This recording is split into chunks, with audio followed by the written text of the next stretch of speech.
Écoutez, c'est à moi de remercier le lycée de m'accueillir et puis de vous dire bonjour et de vous dire que je vais faire ce que je peux, je ne sais pas si je vais y arriver, pour ne pas trop vous ennuyer et pour être à peu près compréhensible. Si vous ne comprenez rien, vous faites des grands gestes, un signe quelconque, puis j'essayerai de ralentir. Hein. Là, vous en prenez pour une bonne heure à me supporter. Mais je vous promets qu'après, vous ne me verrez plus jamais. Donc, ça peut se faire. Alors, je vais commencer en partant d'un... Vous savez tous ce que c'est qu'un lieu commun, un cliché, une idée banale que vous avez peut-être déjà entendue. Si vous ne l'avez pas déjà entendue, je peux parier sans grand risque que cette idée, vous la rencontrerez assez rapidement. C'est la proposition selon laquelle... la philosophie des Lumières, vous voyez tous à peu près ce que c'est que les Lumières, Voltaire, Diderot, deuxième moitié du XVIIIe siècle. L'idée selon laquelle la philosophie des Lumières aurait été une philosophie du progrès, parce que c'est le thème qui motive ma présence ici. Alors on dit souvent que la philosophie des Lumières a été une philosophie du progrès. Ça peut se dire d'un tas de manières différentes, vous avez des variantes. La croyance au progrès date du XVIIIe siècle, ou encore l'idée de progrès est apparue à l'âge des Lumières, ou encore... et je m'arrêterai là, le mythe du progrès est un mythe du XVIIIe siècle. Parfois, vous entendrez ajouter l'adjectif indéfini, le progrès indéfini. Quand on dit ça, ça suscite deux réactions, ça s'accompagne de deux réactions symétriques. Certains trouvent ça formidable, c'est merveilleux, la philosophie des Lumières a découvert le progrès, et puis d'autres, au contraire, s'en désolent, disent « oh là là, c'est épouvantable, le progrès, c'est le début de l'exploitation sauvage de la nature, de la destruction de l'environnement, ou toutes sortes de choses ». Donc je voulais avec vous essayer de repartir de ce lieu commun, parce qu'en philosophie, on part des lieux communs, et on essaye de s'y soustraire en tout cas un moment. Donc on va essayer pendant une heure de sortir du lieu commun. Bon. Et pour essayer d'en sortir, je voulais commencer par une citation d'un grand philosophe français du XIXe siècle, dont certains d'entre vous, en terminale, ont déjà dû entendre le nom. C'est Auguste Comte. Et Auguste Comte, qui a publié un énorme ouvrage, cours de philosophie positive, en 1839, donc on est largement après la Révolution française, écrit ceci. « On peut remarquer en effet que les notions de progrès n'ont commencé à préoccuper vivement la raison publique que depuis que la métaphysique révolutionnaire a perdu son premier ascendant. » Alors je relis parce que ça peut vous paraître un peu obscur. « On peut remarquer en effet que les notions de progrès n'ont commencé à préoccuper vivement la raison publique que depuis que la métaphysique révolutionnaire a perdu son premier ascendant. » En gros, ça veut dire quoi? Je vais le paraphraser très simplement, ne pas vous inquiéter. Ce qu'il dit, c'est que les Lumières n'ont pas, c'est le contraire du lieu commun que j'ai évoqué, les Lumières n'ont pas inventé l'idée de progrès. L'idée de progrès est une idée qui est fondamentalement apparue après la Révolution française. Bon. Et vous remarquez au passage, simplement vous le notez dans un coin, parce qu'on en reparlera tout à l'heure, qu'il ne dit pas le progrès, il dit les notions de progrès. Il utilise un pluriel. Alors, vous allez me dire que ça, c'est une histoire de chronologie, que ça n'a pas grand intérêt. Après tout, que ce thème soit apparu au XVIIIe siècle, dans la deuxième moitié du XVIIIe siècle ou dans la première moitié du XIXe siècle, franchement, ce n'est pas très intéressant. Vous pouvez vous dire que ce qu'on attend d'un philosophe, c'est autre chose. C'est qu'il nous dise quoi? C'est qu'il nous dise qu'est-ce que c'est que le progrès? Problème de définition, problème de sens, pas problème de date.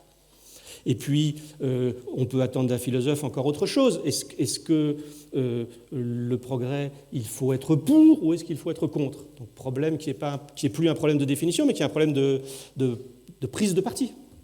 Est-ce que vous êtes pour le progrès? Est-ce que vous êtes contre? Vous pourriez me dire, voilà les questions importantes, et ne nous cassez pas les pieds avec le fait que ça soit apparu avant la Révolution française ou après. Alors j'aurais voulu vous montrer que justement l'aspect historique des choses, qui peut vous paraître un peu anecdotique, un peu secondaire, eh bien c'est un aspect très important. C'est un aspect très important, c'est-à-dire que l'histoire, et c'est de ça que je vais vous parler, l'histoire du concept de progrès me semble très intéressante, et non seulement elle est intéressante, mais elle est, je crois, et c'est ça que je veux essayer de vous montrer, je ne sais pas si je vais y arriver, hein, mais vous me direz tout à l'heure, elle est indispensable pour essayer de comprendre de quoi on parle aujourd'hui quand on parle du progrès. Du même coup, je voudrais essayer de vous convaincre que, au fond, on a parfois intérêt à aller indirectement, non pas directement, mais indirectement au but. Le but ici, c'est au fond de savoir de quoi on parle quand on parle de progrès. Eh bien, au lieu de poser la question comme ça, et qu'est-ce que c'est que le progrès, on va se demander comment on en a parlé. Et c'est un détour, si vous voulez, mais moi je pense que c'est un détour qui est tout à fait efficace. Si certains d'entre vous s'intéressent un peu à la philosophie ou éventuellement même ont envie d'en faire un peu plus tard, il y a une chose qui est sûre, c'est que pour faire de la philosophie, il faut avoir le goût des détours, il faut avoir le goût de se perdre. Si vous voulez aller... La ligne droite, ce n'est pas le meilleur chemin en philosophie. C'est pour ça que du coup, je suis obligé de vous donner un petit peu de patience, mais pas beaucoup, je vous rassure, je vais vous épargner. Bon. Alors, je vais repartir donc de ce que disait Auguste Comte. Auguste Comte nous dit quoi? Il dit le progrès, on en a parlé au XIXe siècle, après la Révolution française.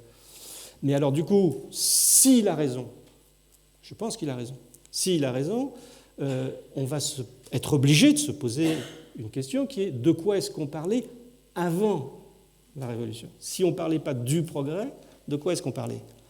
Sachant que, avant la Révolution, on parlait beaucoup, on utilisait beaucoup le mot progrès. Alors on utilisait beaucoup le mot progrès, mais on ne parlait pas du progrès.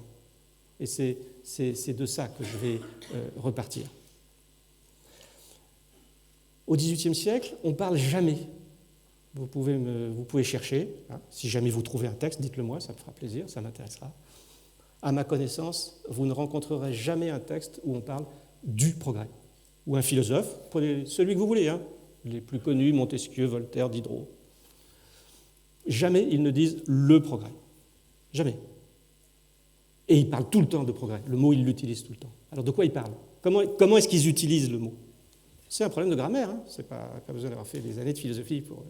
C'est un problème de grammaire, mais la grammaire, c'est important.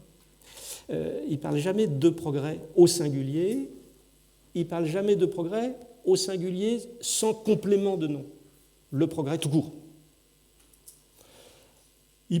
Quand il parle de progrès, c'est au pluriel, très souvent, les progrès. Je vais vous donner des exemples. Et très souvent aussi, c'est avec un complément de nom. Progrès de quelque chose. Je vous donne un autre exemple, un autre texte très célèbre, mais peut-être vous n'avez pas eu l'occasion de le rencontrer. Rousseau, c'est 1755, donc je fais 50 ans plus tard, 49 ans, si je veux être tout à fait précis, et je tombe sur un autre grand auteur qui s'appelle Condorcet, vous avez dû entendre son nom, et Condorcet qui écrit un texte qui s'appelle « Tableau historique des progrès de l'esprit humain ». Il dit progrès au pluriel, et il ajoute un complément de nom, progrès de l'esprit humain. Donc vous voyez que on dit, ni Rousseau ni Condorcet ne disent tableau historique du progrès ou discours sur le progrès. La question qu'on doit se poser, c'est quelle différence y a-t-il? Parce que vous pouvez dire, tout ça, c'est vraiment, on est là en train de couper les cheveux en quatre, ils nous cassent les pieds, les progrès, le progrès. Ça change tout. Ça change tout. Et je voudrais vous montrer que ça change tout. En me demandant de quoi parlent ces gens-là quand ils parlent des progrès. Quel est le problème pour eux? Des philosophes, c'est des gens qui se posent des problèmes, qui posent des problèmes. Parfois, ils apportent des réponses, pas toujours. Mais en tout cas, ils posent des problèmes. Et quel est le problème pour eux? Alors, pour essayer de le comprendre, je vais remonter un peu en arrière. Avant les Lumières, je vais remonter à un autre auteur très connu, dont vous connaissez tous le nom, c'est Pascal. Pascal, ça vous dit quelque chose, je pense, même si vous ne l'avez jamais lu, hein, c'est pas grave. Et je remonte donc un siècle en arrière. Rousseau, c'était 1755, 1651.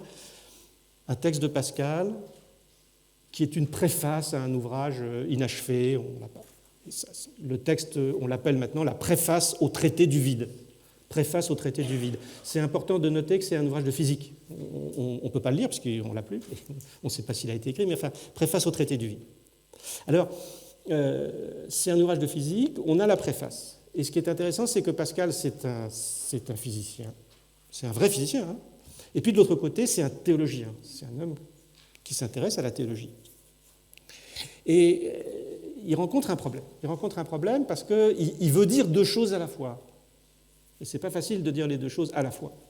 D'un côté, il est physicien et il veut, et il est parvenu à contribuer au grand bouleversement qui a eu lieu au XVIIe siècle, au grand bouleversement qui s'est produit. Vous avez tous entendu parler, vous connaissez tous le nom de Galilée, hein, grand bouleversement qui s'est produit notamment avec Galilée au XVIIe siècle et qui s'est produit dans le domaine de ce qu'on appelait à l'époque on appelait ça la philosophie naturelle. Quand on disait la philosophie naturelle, c'était en réalité l'étude de la nature, l'étude rationnelle de la nature. Ça s'opposait à la philosophie morale. La philosophie morale, ce qu'on appelait la philosophie morale, c'est pas ce que vous appelez morale, c'était l'étude de ce qui n'est pas de l'ordre de la nature, l'étude du monde humain, en gros. Bon, alors, Pascal est physicien, il s'intéresse à la nature, il s'intéresse à la philosophie naturelle. Et quel est son problème ? Son problème, c'est qu'il sait que les choses bougent, les choses changent. On a fait des découvertes très importantes. On a fait la découverte de la circulation du sang avec Harvey. On a fait la découverte que le monde n'était plus comme on le croyait à l'époque d'Aristote, un monde coupé avec un monde supralunaire et puis un monde sublunaire qui ont des règles différentes. On a fait des découvertes très très importantes, le principe d'inertie, etc. Donc ça change. Et fondamentalement, ce que Pascal pense, c'est que il n'est pas le seul. C'est qu'on ne doit donc pas chercher le critère de la vérité, quand on fait de la physique, on ne doit pas chercher le critère de la vérité dans la conformité à la vieille physique. Quand il s'agit d'étudier la nature, c'est ça que ça veut dire, tout simplement, mais c'est un bouleversement immense. Vous ne le voyez pas parce que vous en êtes déjà convaincu. Mais en 1651, ça ne va pas du tout de soi. Fondamentalement, quand on étudie la nature, eh bien, il faut admettre, du point de vue de Pascal, que ce qu'on a toujours dit n'est pas vrai parce qu'on l'a toujours dit. Ce qu'on a toujours dit n'est pas vrai parce qu'on l'a toujours dit. Ou, pour le dire autrement, il faut admettre que peut-être, jusqu'ici, on s'est toujours trompé. On a toujours dit un certain nombre de choses, mais ce n'est pas parce qu'on les a toujours dites qu'elles sont vraies. Elles sont peut-être complètement fausses. Ça, c'est ce qui se passe quand on parle de physique, de philosophie naturelle. Mais alors, de l'autre côté, Pascal est théologien. Il s'intéresse essentiellement au christianisme sous sa forme catholique. Bon. Et là, le problème se pose très différemment, dit-il. Le problème se pose très différemment parce que quand il s'agit de vérité en matière de religion, on n'est plus dans le domaine de la physique, quand il s'agit de vérité en matière de religion, le critère, au contraire, le critère se trouve dans le respect du texte originel, du message originel, c'est-à-dire concrètement la Bible, l'Ancien Testament et le Nouveau Testament. De ce point de vue-là, ce qu'on appelle l'autorité, c'est le critère de vérité. Ce qui est vrai, c'est ce qui est déjà présent dans le texte. Si on contredit ce qui est dans le texte, alors c'est faux.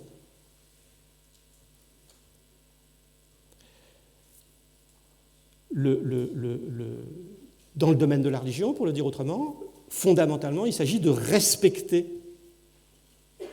la vérité qui est présente à l'origine, et il s'agit de la transmettre continuellement.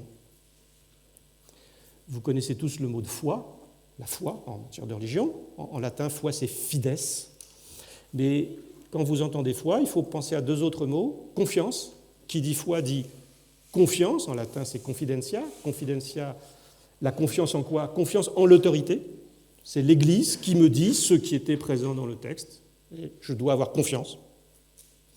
Et dans la foi, vous devez aussi entendre pas seulement la confiance, mais la fidélité. La fidelitas en latin. Fidélité à quoi? Fidélité à ce qui était présent dès l'origine. Autrement dit, le bon chrétien, de ce point de vue-là, le bon chrétien, ça n'est surtout pas celui qui apporte quelque chose de nouveau. S'il prétend apporter quelque chose de nouveau, c'est qu'il a tort, c'est un hérétique. Le bon chrétien, c'est celui qui ne dit rien d'autre que ce qui était présent au départ, que ce qui était présent à l'origine, qui ne dit rien d'autre, qui le répète, qui le respecte, et même qui le vénère. Alors évidemment, vous pouvez toujours sacrifier un des deux versants de ce dont je viens de vous parler à l'autre. Vous pouvez dire que toutes les prétendues découvertes scientifiques, et certains le disent au XVIIe siècle, toutes les prétendues découvertes scientifiques, en réalité, ces découvertes scientifiques sont fausses. Elles sont fausses parce qu'elles contredisent ce qui est dans la Bible. C'est comme ça qu'on peut condamner Galilée. Mais d'un autre côté, vous pouvez faire l'inverse, vous pouvez dire, au fond, le texte biblique lui-même, ce texte sacré, c'est un texte, on ne sait pas très bien qui l'a écrit, au fond. On ne sait pas très bien qui l'a écrit, on ne sait pas très bien quand il a été écrit. C'est un texte assez douteux. Et en 1670, vous voyez, 20 ans après le texte de Pascal dont je vous parle, eh bien, Spinoza publie un grand livre qui s'appelle le Traité théologico-politique. Traité théologico-politique, où on se pose la question de savoir, au fond, qu'est-ce qu'il y a dans la Bible? Qui a écrit ces textes? Quand? Etc. Mais Pascal n'est pas Spinoza, Pascal ne condamne pas du tout Galilée, Pascal veut tenir ensemble, et c'est ça qui est important, c'est qu'il veut tenir ensemble les deux bouts de la chaîne. Il a une formule tout à fait claire, à propos de l'autorité d'un côté et de la raison de l'autre. L'autorité, c'est l'Église, et la raison de l'autre. Et il dit, elles ont leurs droits séparés. Elles ont leurs droits séparés. Alors, qu'est-ce que ça veut dire qu'elles ont leurs droits séparés? Dans ce texte, la préface au traité du vide, dont je vous parle, c'est un texte assez court, ça fait une dizaine de pages, vous pouvez le lire, c'est pas très compliqué, ça n'a rien d'extraordinairement mystérieux. Qu'est-ce qu'il dit? Eh bien, il dit qu'il y a deux types de savoirs différents, deux types de connaissances différents, complètement différents. Et ces deux types de connaissances sont différents à quel égard? Essentiellement parce qu'ils se déploient, ils existent dans deux temporalités. Si le mot vous gêne, vous n'avez qu'à dire tout simplement dans deux temps différents. Temps, T-E-M-P-S.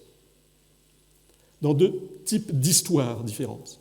D'un côté, vous avez le savoir qui est d'ordre religieux, essentiellement d'ordre théologique. De ce point de vue-là, la vérité, elle est déjà là.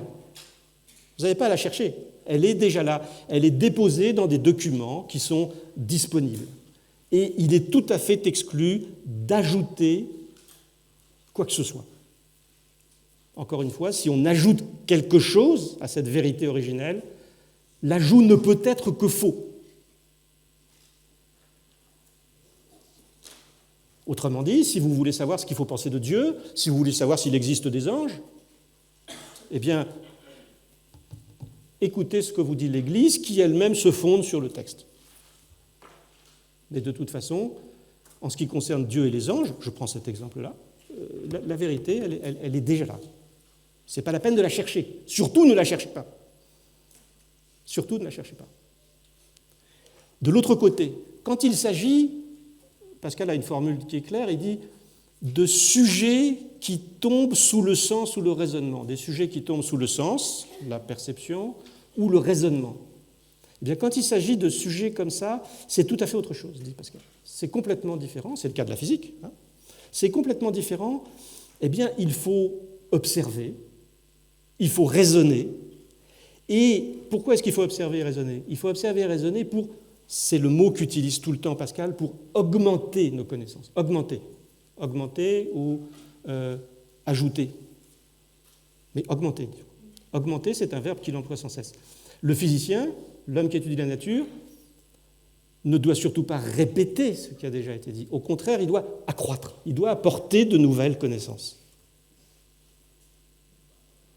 De ce point de vue-là, on peut parler de progrès.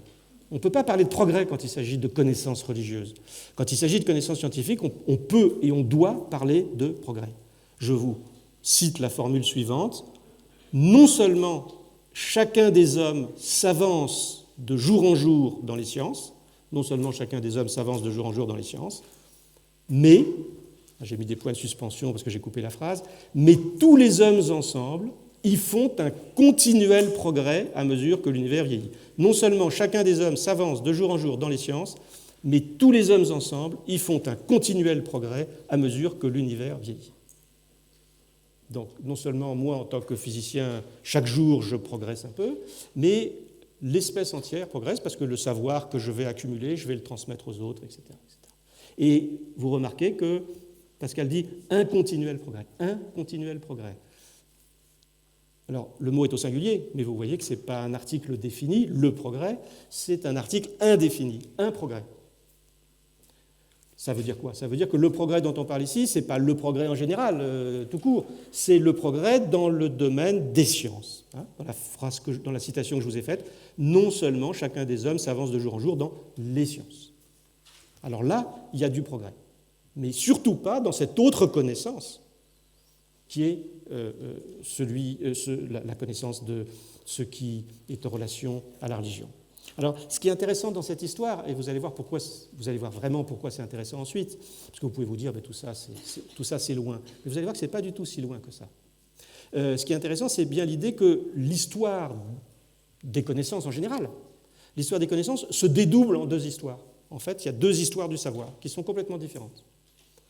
Et le problème de Pascal, c'est à la fois de dire, oui, il faut progresser, lorsqu'on parle de connaissances scientifiques, mais de l'autre côté, ce progrès doit être restreint, limité à la connaissance scientifique. Le physicien doit pouvoir travailler librement, chercher librement, apporter de nouvelles connaissances. Mais le physicien ne doit surtout pas en tirer la conséquence que quand il s'agit de religion, là aussi, il faudrait progresser et apporter de nouvelles connaissances. Je crois qu'on vous a parlé hier, ou peut-être on ne vous en a pas parlé, mais peu importe, moi je vous en parle, du conflit, vous avez tous entendu parler, du conflit entre aujourd'hui, il date d'il y a 150 ans, entre évolutionnisme et créationnisme, entre l'idée d'une évolution du vivant, et puis de l'autre côté, l'idée que Dieu a d'emblée créé toutes les espèces vivantes et qu'elles n'ont jamais changé. Ce conflit, il existe encore aujourd'hui. Hein. Vous avez des gens qui continuent de récuser l'idée d'évolution au nom de la création.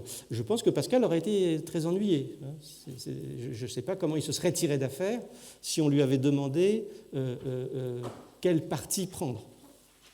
Il aurait été bien ennuyé parce que d'un côté, il y a le texte biblique qui dit quelque chose, il ne faut rien y changer, il faut le respecter. Et puis de l'autre côté, il y a une connaissance scientifique qui est une vraie connaissance scientifique et qui est destinée à se modifier, à s'accroître, à augmenter. Alors, je vous ai dit un mot de Pascal et puis maintenant je franchis quelques années et puis j'arrive à quelque chose dont vous avez également dû entendre parler. Excusez-moi si vous n'en avez pas entendu parler, ça sera l'occasion aujourd'hui, ce qu'on appelle la querelle des anciens et des modernes. La querelle des anciens et des modernes. Vous connaissez en tout cas certains des auteurs qui ont participé à cette querelle parce que vous avez forcément rencontré La Fontaine. Vous avez forcément rencontré Charles Perrault, l'auteur des Contes. C'est une querelle qui est restée très célèbre en France, pas seulement en France d'ailleurs, et vous allez voir qu'en fait elle pose le même problème que Pascal, mais en le déplaçant. C'est le même problème déplacé. Qu'est-ce que ça veut dire? Pascal opposait le savoir des sciences au savoir de la religion. Eh bien, cette fois-ci, on va opposer le savoir et le progrès des sciences à un... Est-ce qu'on peut encore parler de connaissance? En tout cas, une autre pratique culturelle qui est le domaine des beaux-arts. On dit les beaux-arts, en fait, on parle surtout de ce qu'on appellerait, nous, aujourd'hui, la littérature. À l'époque, on ne dit pas la littérature, on dit la poésie, ou les belles lettres. Alors le problème, en fait, c'est le même, mais il faut modifier un des deux termes de l'alternative. En mathématiques, en physique, nos connaissances s'accroissent, et c'est très bien. C'est très bien. Mais quand il s'agit des arts, et notamment quand il s'agit de la littérature, est-ce qu'on peut parler d'un progrès? Est-ce qu'il y a quelque chose de plus? Lorsqu'on parle des anciens, alors qu'est-ce que ça veut dire les anciens? À l'époque, on pense par exemple à Homère, l'Iliade et l'Odyssée, très grand poète. Eh bien, est-ce qu'on peut surpasser Homère? Est-ce que les poètes d'aujourd'hui, poètes au sens large, les dramaturges, Corneille, Racine, est-ce qu'ils peuvent faire mieux que Homère ou que Virgile? Est-ce qu'ils peuvent faire mieux, ou est-ce que la seule chose qu'on peut espérer, c'est de faire aussi bien? Ou même, est-ce que de toute façon, on ne peut faire que moins bien, parce qu'ils ont atteint des sommets que nous ne pouvons qu'imiter? Autrement dit, je vais résumer la question de manière très très simple. La vérité s'augmente, mais le beau, est-ce que ça s'augmente?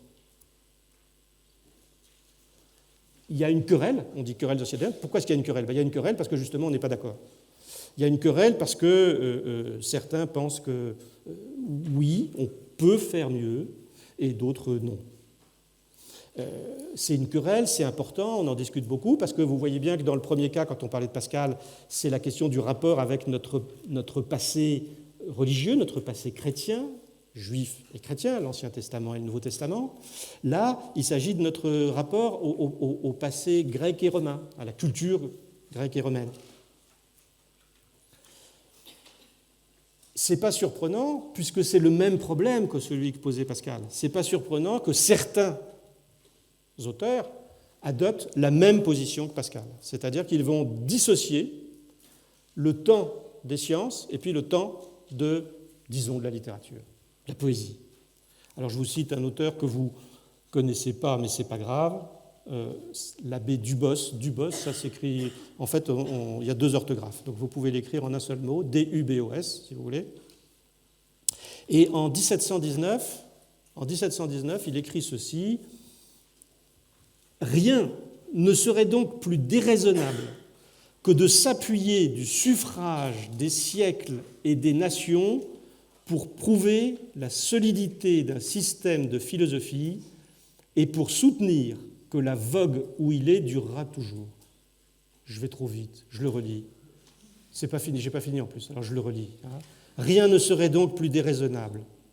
Rien ne serait donc plus déraisonnable que de s'appuyer du suffrage des siècles et des nations. Rien ne serait donc plus déraisonnable que de s'appuyer du suffrage des siècles et des nations pour prouver la solidité d'un système de philosophie. Pour prouver la solidité d'un système de philosophie. Philosophie, ici, c'est les sciences, c'est pareil. C'est aujourd'hui qu'on dit il y a la philosophie d'un côté et les sciences de l'autre. C'est aujourd'hui que vous pouvez au lycée faire, si vous avez spécialité philosophie, ce n'est pas la même chose que des sciences. Mais dans la langue de l'époque, c'est la même chose, philosophie. Rien ne serait donc plus déraisonnable que de s'appuyer du suffrage des siècles et des nations pour prouver la solidité d'un système de philosophie et pour soutenir que la vogue, ça veut dire le succès. On dit aujourd'hui encore, vous dites être en vogue, ça se dit toujours. Et pour soutenir que la vogue où il est durera toujours. Rien ne serait donc plus déraisonnable que de s'appuyer du suffrage des siècles et des nations pour prouver la solidité d'un système de philosophie et pour soutenir que la vogue où il est durera toujours, virgule, et je vous rassure, la deuxième partie est plus courte, mais il est censé, merci de l'écrire avec un S, ça a du sens, mais il est censé de s'appuyer du suffrage des siècles,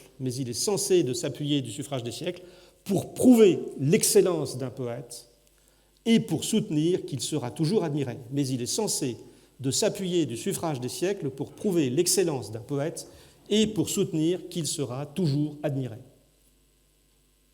Vous voyez, il y a deux parties qui sont parfaitement symétriques. D'un côté, on parle de la philosophie et les sciences. De ce côté-là, ce serait complètement idiot, pour le dire de manière vulgaire, ce serait complètement idiot de dire ces propositions, ce savoir scientifique est vrai parce que dans le passé, on a dit qu'il était vrai. Ce serait déraisonnable. En revanche, quand il s'agit d'un poète, quand il s'agit d'Homère, quand il s'agit du suffrage des siècles, pour le poète, là ça marche. Là ça marche, c'est-à-dire que Homère est un poète qui était considéré comme un poète extraordinaire, et depuis, on a toujours dit que c'était un poète extraordinaire. Ça veut donc dire que c'est effectivement un poète extraordinaire. C'est-à-dire que cette fois-ci, l'admiration passée est un critère de vérité.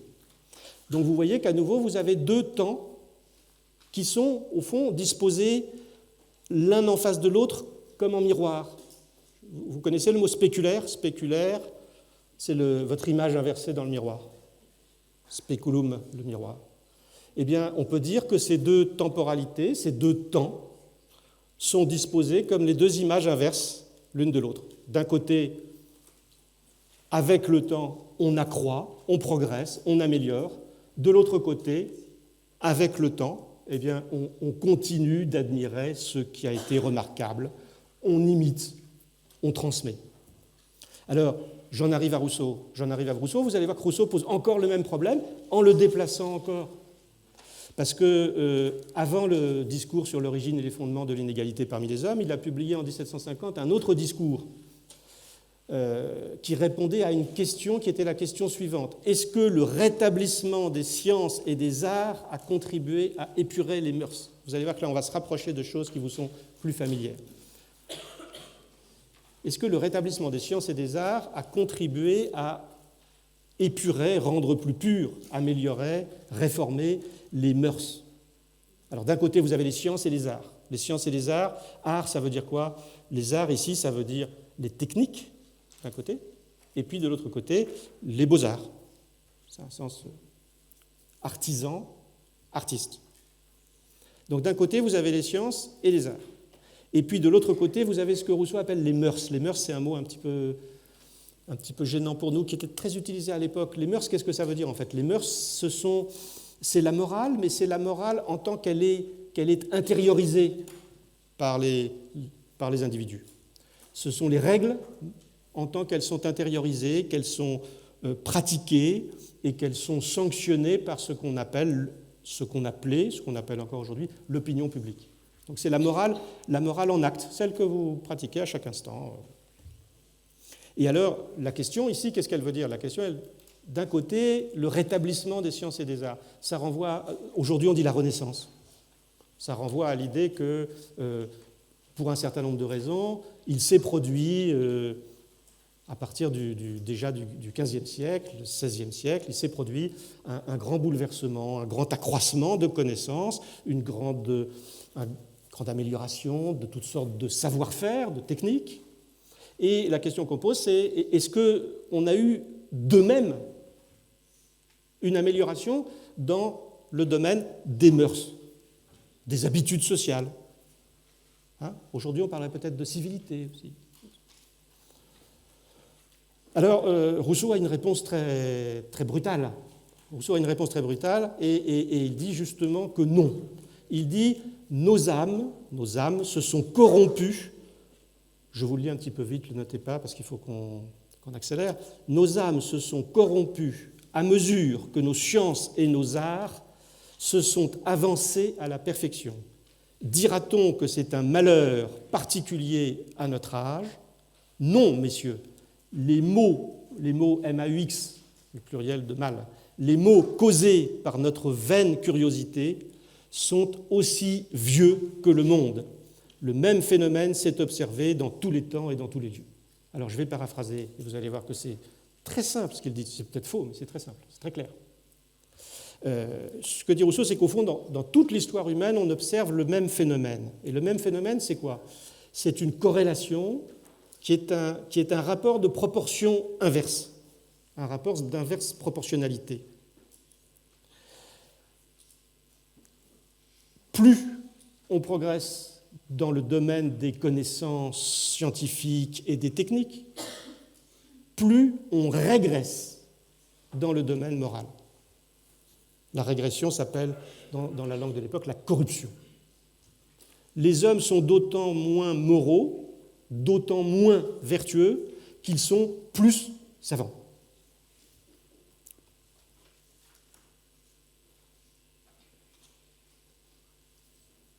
Vous remarquez que le terme de progrès ici, quand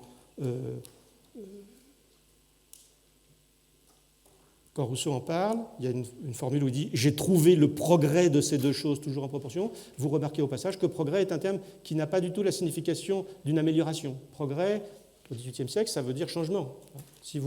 On peut parler du progrès d'un mobile sur un plan, un changement. Ça ne veut pas dire que c'est mieux, ça veut dire que ça change, c'est tout. Donc c'était une thèse provocante parce qu'on est à l'époque de l'encyclopédie. La même année, 1750, c'est l'année où Diderot et d'Alembert lancent cette gigantesque entreprise extraordinaire. Maintenant, il vous suffit d'aller sur Internet, en ligne, vous avez accès à toute l'encyclopédie. L'encyclopédie, c'est publié de 1751 à 1772. Il y a 17 volumes de textes, il y a 11 volumes de planches qui reproduisent des techniques. Eh bien, au moment même où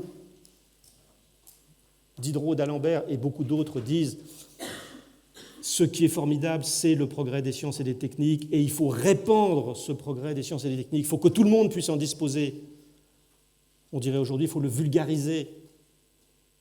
Eh bien, Rousseau dit, attention, le progrès des sciences et des techniques, ça existe, c'est vrai, mais il n'est pas du tout certain qu'il faille le répandre et le diffuser, parce que dans le domaine moral, ça s'accompagne de corruption, ça s'accompagne du luxe, ça s'accompagne de l'inégalité sociale, ça s'accompagne de la tyrannie en matière politique. Donc Rousseau prend complètement à contre-pied ses contemporains.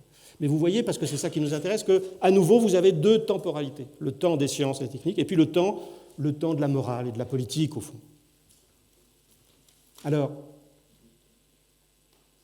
une dernière étape sur laquelle je vais aller un petit peu vite, une dernière étape, et puis après, on aura terminé ce petit parcours historique et on n'aura plus qu'à ajouter quelques remarques pour finir. Une dernière étape, je vous ai cité son nom tout à l'heure, c'est Condorcet.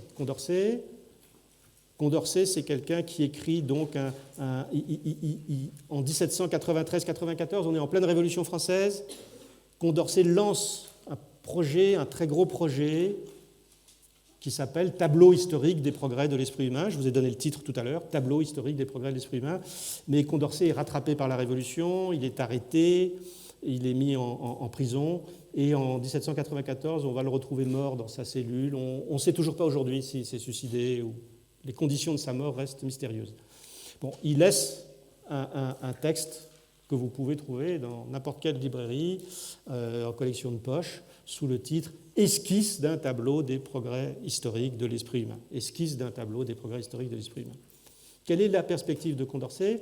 C'est de dire exactement le contraire de Rousseau. C'est de contredire Rousseau tout à fait méthodiquement, c'est-à-dire qu'il essaye de démontrer, je cite sa formule, elle est intéressante, par quel lien, c'est un pluriel, il y a plusieurs liens, par quel lien la nature a indissolublement uni les progrès des Lumières et ceux de la vertu. Donc il s'agit de démontrer par quel lien la nature a indissolublement uni les progrès des Lumières et ceux de la vertu. Je vous demande de faire attention ici à l'adverbe indissolublement. Indissolublement, ça veut dire qu'on a une corrélation, à nouveau, mais c'est une corrélation, ce n'est pas un rapport de proportionnalité inverse, c'est un rapport de proportionnalité directe. La corrélation est positive. Ce que dit Condorcet, c'est que les progrès sont indissociables. Les progrès dans le domaine de ce qu'il appelle là les Lumières, quand il dit les progrès des Lumières, ça veut dire les progrès des connaissances, des sciences. Eh bien, les progrès des Lumières sont nécessairement liés aux progrès de la morale, de la vertu. Ça revient donc à dire ceci, c'est qu'au fond, tous les progrès humains sont solidaires les uns des autres. L'idée de Condorcet, qui peut vous paraître un peu fantaisiste aujourd'hui, on va y revenir. Mais son idée, c'est qu'au fond, plus les hommes vont devenir savants, plus ils vont devenir vertueux, plus ils vont apprendre ce que c'est qu'un bon gouvernement, plus ils vont apprendre à bien répartir les richesses, l'économie politique, et par conséquent, plus ils seront heureux. Parce que quand on a un bon gouvernement, que les richesses sont bien réparties, qu'on est savant, qu'on est vertueux, on n'a aucune raison d'être malheureux. Du point de vue de Condorcet, parce que vous pouvez dire c'est vraiment aujourd'hui, on dirait, dans la langue vulgaire d'aujourd'hui, on dirait c'est utopique. Mais du point de vue de Condorcet, ce n'est pas du tout utopique, et je n'ai pas le temps de reprendre avec vous, mais tout son projet, tout son livre consiste précisément à le démontrer. Hein, à le démontrer comment? Essentiellement à le démontrer historiquement. C'est pour ça que ça s'appelle tableau historique des progrès de l'esprit humain.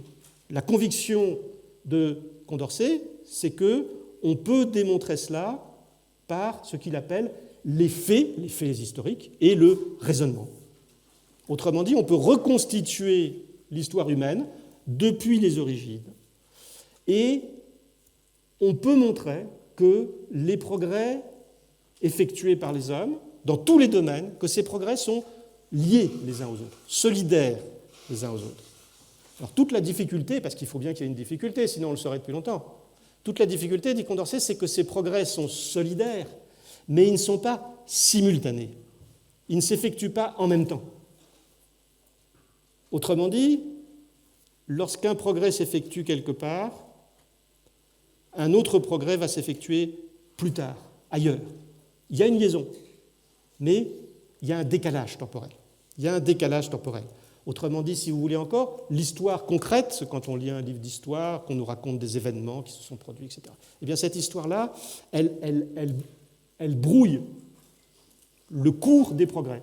Elle brouille la solidarité des progrès qui sont décalés les uns par rapport aux autres. Donc c'est une, j'espère que l'expression ne va pas vous paraître incompréhensible, je ne crois pas qu'elle le soit, c'est une solidarité non synchronique. C'est solidaire, mais ce n'est pas synchronique, ça ne se passe pas en même temps. Non simultané, si vous préférez. Si vous préférez le mot simultané, ça ne me gêne pas. Bon. Alors, l'idée de Condorcet, c'est qu'en fait, on peut montrer que ça s'est toujours passé comme ça, et que puisque ça s'est toujours passé comme ça, nous avons de bonnes raisons de considérer que ça continuera de se passer comme ça. On a une courbe, on extrapole la courbe. C'est un raisonnement de ce type. Et alors, du coup, mais ça c'est complètement nouveau, du coup, Condorcet dit eh bien, qu'on peut tout à fait inférer, ce n'est pas une croyance vague, on peut rationnellement inférer ce qu'il appelle une perfectibilité indéfinie. Et ici, ce qui nous intéresse, c'est le mot indéfini. C'est-à-dire que ce qu'on appelle nous aujourd'hui progrès indéfini. Vous pouvez mettre progrès à la place de perfectibilité. On peut rationnellement inférer une perfectibilité indéfinie. C'est-à-dire que non seulement les hommes ont toujours progressé dans tous les domaines, mais ils continueront de toujours progresser. C'est une ouverture illimitée du futur. L'idée de Condorcet, c'est que, en fait, ça s'est passé et ça continue de se passer en fonction d'un parcours géographique qu'on peut reconstituer. Les connaissances scientifiques, les progrès de l'homme ont commencé en Orient. C'est une idée à l'époque couramment répandue, qu'en Chine, notamment en Chine. Et puis ça s'est propagé, ça suit le cours du Soleil, n'est-ce pas, en Orient, et puis ça s'est propagé en Occident. C'est arrivé en Amérique, il y a eu la Révolution américaine dans les années 1770, à la fin des années 1770. Il y a eu la révolution, l'indépendance des États-Unis d'Amérique. Et puis, une fois que c'est arrivé en Occident, ça reprend le chemin inverse, ça revient en Orient. Où est-ce qu'on en est aujourd'hui quand il écrit son texte en 1793-94 ? Eh bien, on en est en France, ça se passe en France, la Révolution française. Pour Condorcet, la Révolution française, c'est précisément la poursuite des progrès de l'esprit humain qui, en ce moment, dont le cours en ce moment s'accomplit en France, mais ça continuera pour revenir en Orient. Voilà comment Condorcet raisonne. Ce qu'il fait par conséquent, et c'est ça le point, je voudrais vous convaincre que c'est ça le point important, je ne désespère pas d'y parvenir, c'est qu'il lie. Tout à l'heure, j'ai fait une citation où vous rencontriez l'expression « par quel lien ». Condorcet lie les progrès dans l'histoire. Les progrès sont liés. On peut même dire que pour lui, au fond, si on parle de l'histoire humaine, l'histoire humaine, ça n'est absolument rien d'autre que l'ensemble articulé des progrès. Mais vous voyez aussi que on est parti de Pascal, on arrive à Condorcet, on est passé par la querelle des anciens et des modernes, par Rousseau. Vous voyez que Condorcet ne parle toujours pas du progrès. Il dit tableau historique des progrès de l'esprit humain. Et au fond, je réponds maintenant à la question que j'ai posée tout à l'heure. De quoi parlent tous ces gens-là? Quel est le problème qu'ils posent? Ils n'ont pas toujours le même avis, mais quel est l'unique problème qu'ils posent? C'est le problème de la corrélation des progrès. La liaison, si vous préférez, des progrès. Tous, d'une manière ou d'une autre, reviennent toujours au même problème. Quand il s'agit des sciences, il y a un progrès. D'accord. Mais est-ce qu'on peut observer la même chose quand on quitte le terrain des sciences, quand on parle de connaissances religieuses, quand on parle de littérature, ou même des arts en général, quand on parle de morale et de politique? Est-ce que là aussi, on peut parler de progrès? C'est la question qui revient, et qui revient sans cesse. Alors, j'arrive à la dernière série de remarques que je voulais faire. J'arrive à la dernière série de remarques qui a pour but de revenir à ce dont nous, aujourd'hui, on parle quand on parle de progrès. Bon. On rencontre là un problème de méthode, un problème qui est un petit peu délicat, mais je pense qu'il est compréhensible. Au fond, ce qu'on rencontre à l'époque des Lumières, on peut dire c'est le problème des progrès, le problème de la liaison des progrès. J'espère que c'est maintenant compréhensible.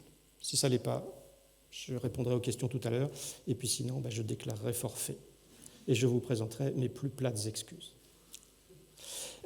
Mais on va passer au XIXe siècle, avec Auguste Comte, on va passer du problème des progrès à ce qu'on peut appeler le concept de progrès. Le concept de progrès.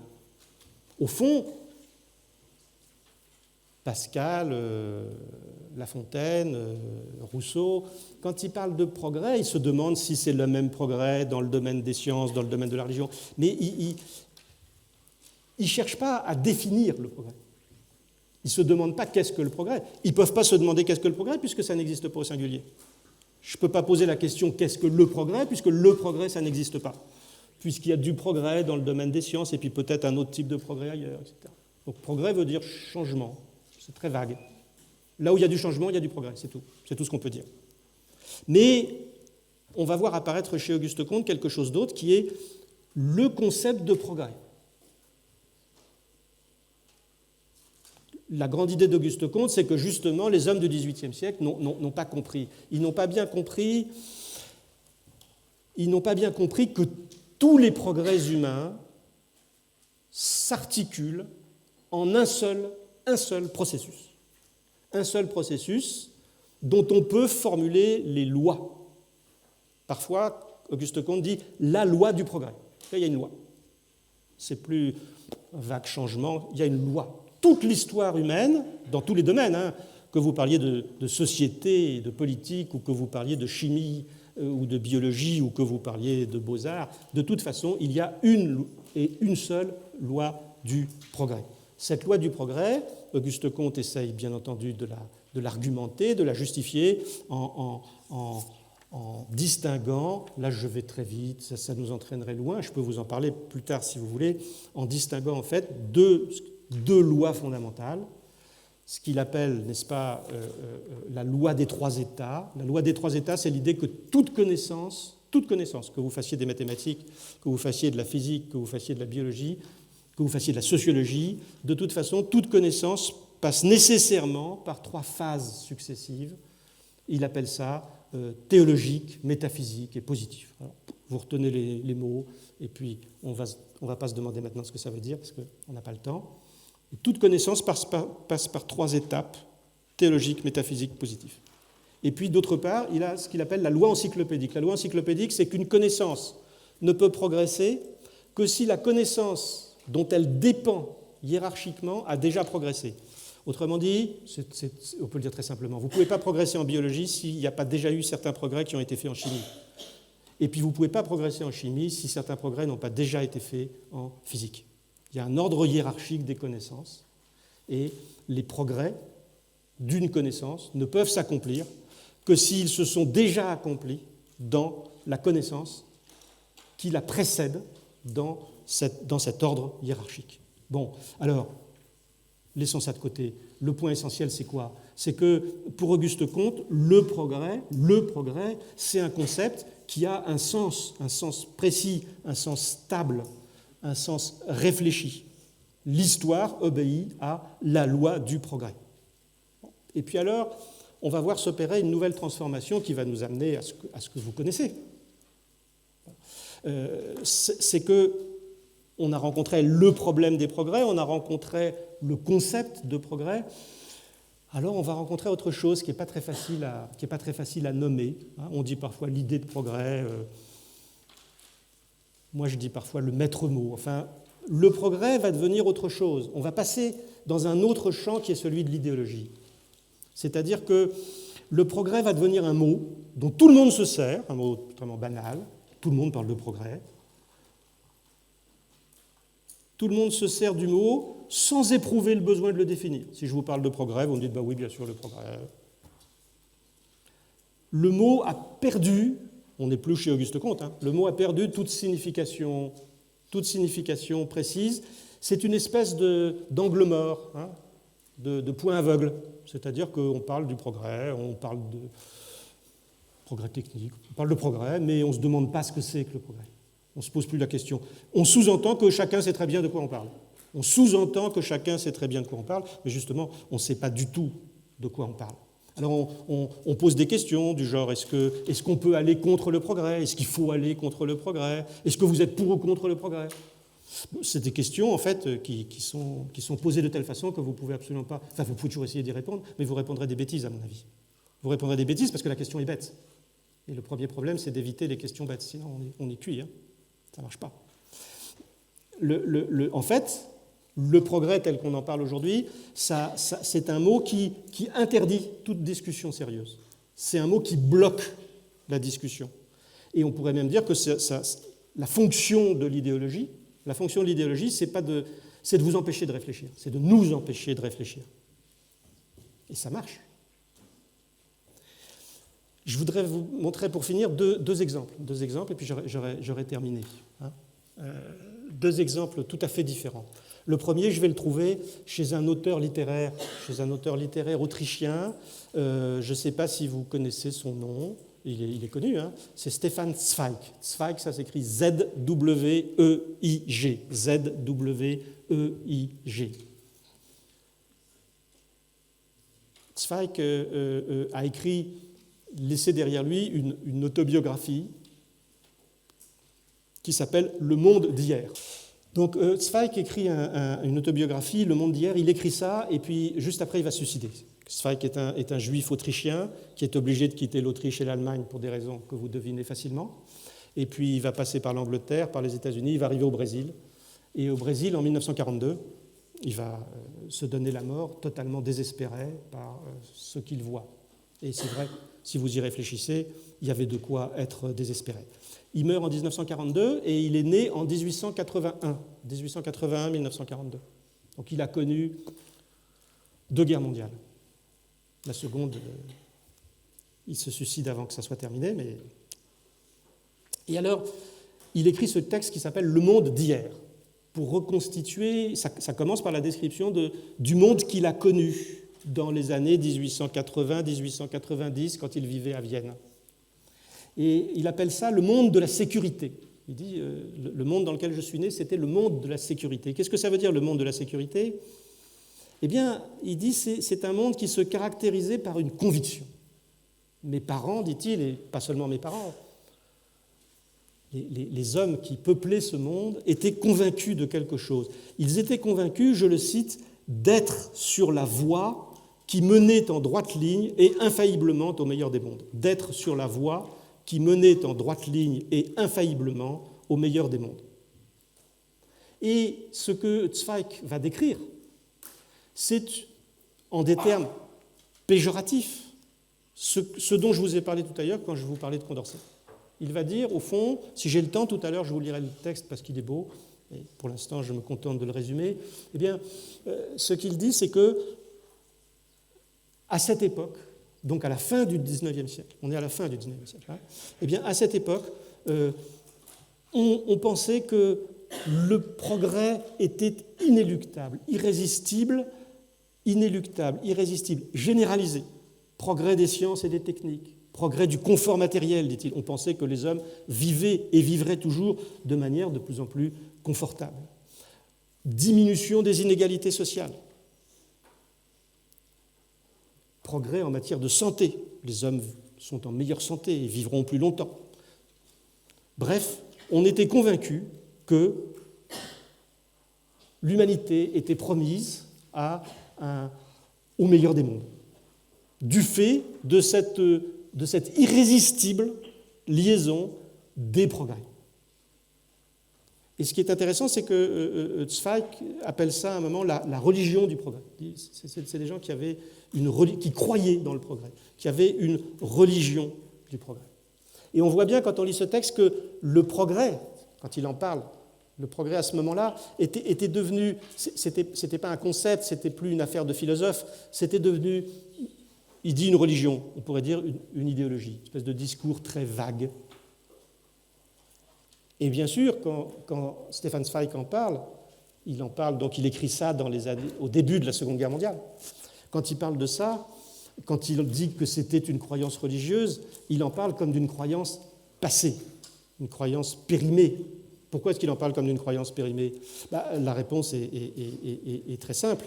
C'est que, de son point de vue, ce qu'on a vu et ce qui a été stupéfiant pour sa génération, ce qu'on a vu et qui a été stupéfiant, c'est quoi ? C'est le contraire du progrès. C'est ce qu'il appelle une brusque régression morale d'un millénaire. Une brusque régression morale d'un millénaire.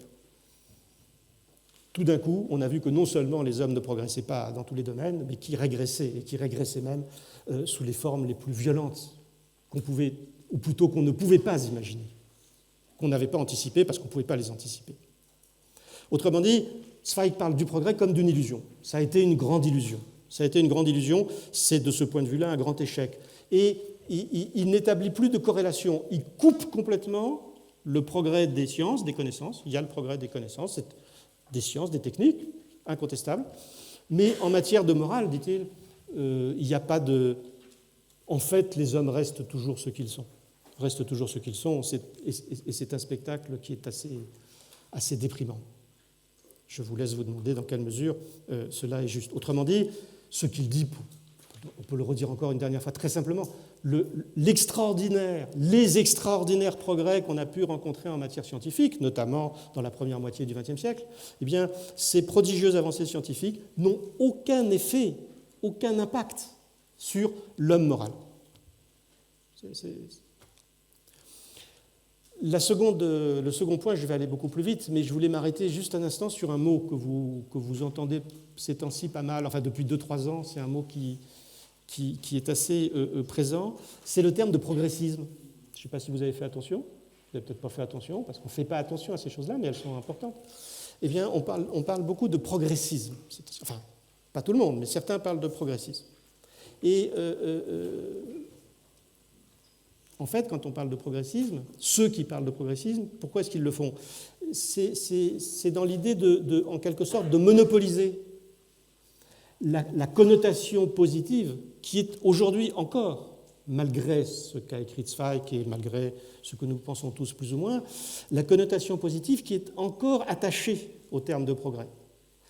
En fait, si vous dites que vous êtes progressiste, eh bien, personne ne peut vous contredire sans se trouver aussitôt rejeté dans, qu'est-ce que c'est le contraire ? L'immobilisme, progressisme, immobilisme. Autrement dit, quand vous parlez de progressisme, et ça c'est intéressant du point de vue des techniques de... Vous savez qu'on parle beaucoup aujourd'hui de conseillers en communication, etc. Ces choses atroces là. Eh bien, technique de communication. Vous enfermez l'adversaire dans une alternative. Vous lui dites, est-ce que tu es progressiste ou est-ce que tu n'es pas progressiste ? Et c'est une fausse alternative, puisqu'en fait, votre interlocuteur ne peut adopter qu'un des deux termes. Puisqu'on sous-entend que être progressiste, c'est bien, et qu'être immobiliste, être immobiliste, c'est pas brillant. Donc, quand on parle de progressisme, c'est tout à fait typique d'un usage idéologique du langage qui consiste à enfermer votre interlocuteur dans une fausse alternative. Elle est fausse, puisque de toute façon, il ne peut pas choisir l'un des deux termes. Et évidemment, ça ne veut rien dire en réalité. Ça ne veut rien dire puisque la vraie question, c'est quoi? Et je pense que maintenant, on peut comprendre la vraie question. La vraie question qu'il faut que vous posiez à celui qui veut vous enfermer dans la question « Est-ce que vous êtes pour ou contre le progrès ?» La vraie question, c'est de quel progrès vous parlez? De quel progrès vous parlez? Est-ce que c'est de progrès social? Est-ce que c'est de progrès technique? Est-ce que c'est de progrès écologique? Et puis, est-ce que ces progrès, vous pensez qu'ils sont compatibles? Est-ce que c'est possible de les conduire en même temps? Ou est-ce qu'ils sont incompatibles? Parce que s'ils sont incompatibles, ça veut dire forcément qu'il faut choisir. Et puis, est-ce que ces progrès sont maîtrisables? Parce qu'on peut considérer qu'il existe des progrès dont certains s'effectueront, qu'on le veuille ou non. Peut-être, je ne sais pas. Bon. Donc vous voyez qu'en réalité, vous avez affaire à toute une série de questions. Il faut faire attention aussi quand on vous parle de réforme. Le mot réforme est souvent aujourd'hui pris comme synonyme de progrès. Une réforme, c'est un progrès. Mais quand on parle de réforme, si vous faites attention, si vous vous demandez de quelle réforme on parle, souvent les réformes dont on parle, ça peut être des suppressions. C'est supprimer des choses. Une suppression, ça peut être un progrès. Une suppression, ça peut être une régression aussi.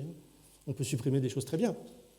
Donc je peux appeler suppression réforme, mais ça ne change rien au fait que c'est une suppression, c'est-à-dire une destruction.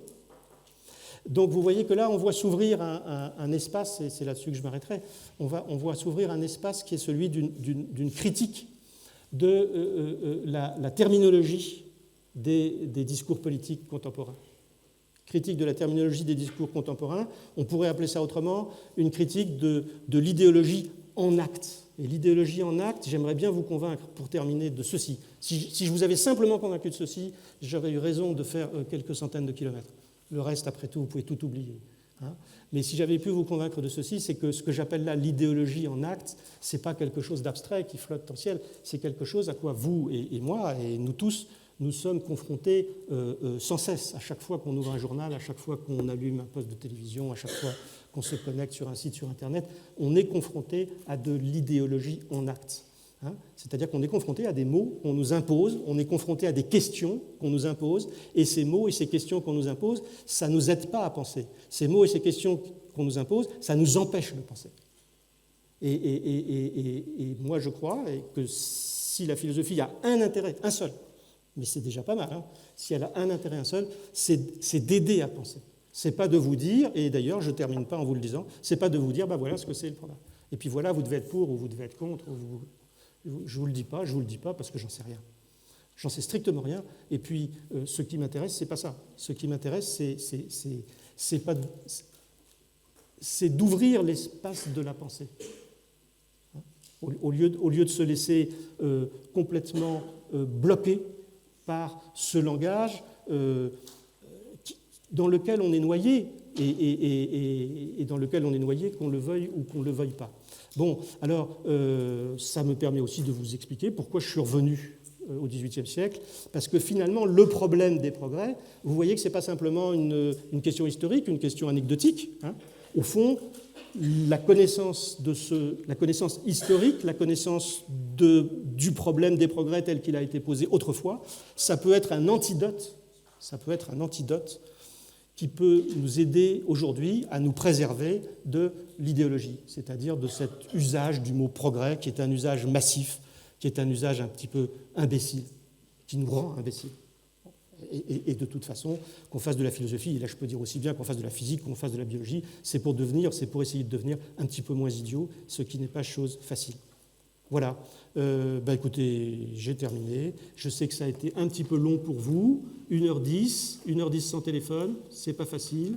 Mais j'ai une bonne nouvelle pour vous, c'est que, enfin, c'est pas tout à fait terminé parce qu'on va pas se quitter tout de suite, mais enfin, le monologue est terminé. Voilà.